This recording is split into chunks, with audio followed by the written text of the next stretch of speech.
பொங்கல் பரிசு தொகுப்பில் பச்சரிசி, வெல்லம், கரும்பு வழங்கப்படும் என தமிழக அரசு அறிவித்துள்ளது. அதே சமயம் ரொக்கத்தொகை வழங்குவது பற்றி முதலமைச்சர் முடிவு செய்வார் என அமைச்சர் உதயநிதி ஸ்டாலின் இன்று தெரிவித்துள்ளார். இதுகுறித்து பொதுமக்களின் கருத்துக்களை கேட்டறிந்தோம். தகவல்களை விவரிக்கின்றனர் செய்தியாளர்கள் சீனிவாசன் மற்றும் வெங்கடேஷ். ஆண்டுதோறும் பொங்கல் பண்டிகையை முன்னிட்டு தமிழக அரசு குடும்ப அட்டைதாரர்களுக்கு பொங்கல் பரிசு தொகுப்பு வழங்கி வருகிறது.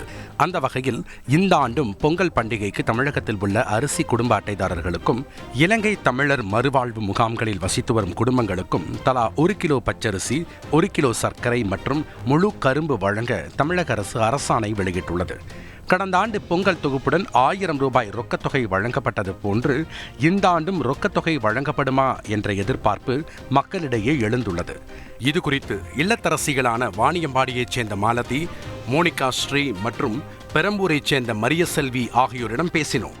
தை திருநாள் அப்படிங்கிறது தமிழர்களோட முக்கியமான பண்டிகை. கரும்பு, அரிசி, சர்க்கரை, பணம் இது எல்லாமே சேர்த்து எந்த அரசா இருந்தாலுமே இது எல்லாமே கொடுத்துட்டு இருந்தாங்க. எங்களுக்கு இந்த பணம் கொடுத்தா நல்லா இருக்கும். இந்த பணம் கொடுக்கலாம் எங்களுக்கு பெரிய ஏமாற்றம் தான். அரிசி, கரும்பு, சர்க்கரை இதை பத்தி மட்டும் தான் பேசியிருக்காங்களே தவிர அந்த 1000 ரூபாய் தொகையை பத்தி பேசவே இல்லை. அதனால எங்களுக்கு கொஞ்சம் ஏமாற்றமாவே இருக்கு. முதலமைச்சர் பரிசீலனை பண்ணி அந்த தொகை 1000 ரூபாயும் தரத்துக்கு நடவடிக்கை எடுத்தா ரொம்ப நல்லா இருக்கும். 1000 ரூபாய் சேர்த்து கொடுத்தா இன்னும் சந்தோஷமா இருக்கும். மழை வெள்ளத்துல ரொம்ப பாதிக்கப்பட்டதுனால 1000 ரூபாய் பண்றது. இந்நிலையில் சென்னையில் இன்று செய்தியாளர்களிடம் பேசிய அமைச்சர் உதயநிதி ஸ்டாலின் பொங்கல் தொகுப்புடன் ரொக்கத்தொகை வழங்குவது குறித்து முதலமைச்சர் முடிவு செய்வார் என தெரிவித்தார். அது முதலமைச்சர் முடிவெடுப்பாருங்க. முதலமைச்சர் தான் முடிவெடுப்பாரு.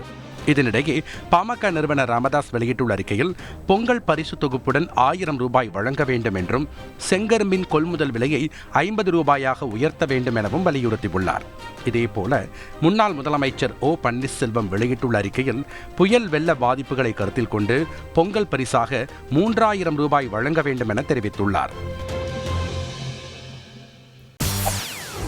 செய்திகளை உடனுக்குடன் தெரிந்து கொள்ள உடனே சப்ஸ்கிரைப் பண்ணுங்க.